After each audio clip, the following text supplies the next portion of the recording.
Барлықтарыңызға сәлем. Бүгін әке мен шешенің баланың алдындағы міндетінің бірімен таныс боламыз. Әке мен шешенің баланың алдында 3 міндеті бар. Туғанда жақсы ат қою, дінге тәрбиелеу, үйлендіру, қыз болса ұзату. Азан шақырып ат қою, сәбиге ат қоюдың мұсылманша дәстүрі. Сәбидің бір құлағына азан шақырып, екінші құлағына қамат айтып, есім қою сүннет амал болып саналады. Бұл амал нәрестенің жынысына байланысты емес, ұлға да қызға да жасалады.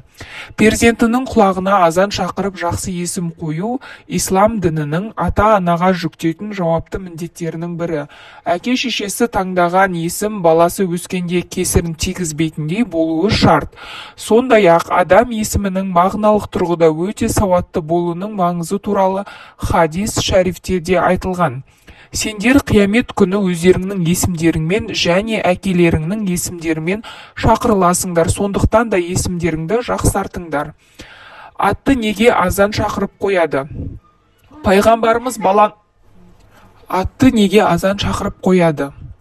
Пайғамбарымыз баланың құлағына азан шақырып жақсы есім қоюды үмбетіне өсиет еткен.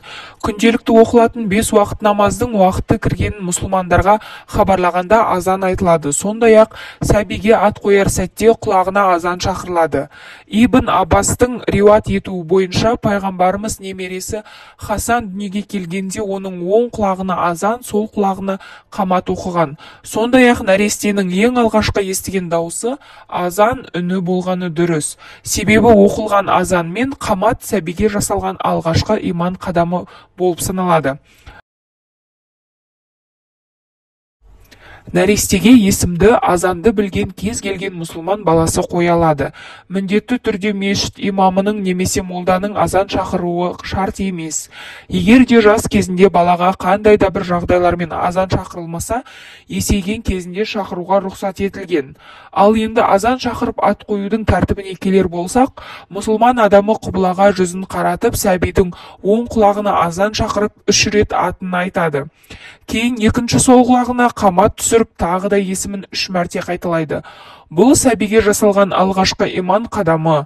Мұнымен қоса азан сөздерін құлағына естірту арқылы дүние есігін ашқан жаңа сәбиге жаратқанның құлы Мұхаммедтің үмбетісің. Әл-Мисақтан мұсылман болғандықтан өскенде Құдайға құлдық ұрып намаз оқы, мұсылман екеніңді ұмытпа деп тұрғандай болады.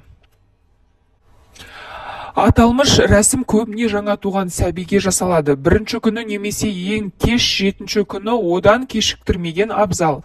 Ата-ана ұмытып ат қоярда азан айтылмаған болса, ол үшін күнә жазылмайды.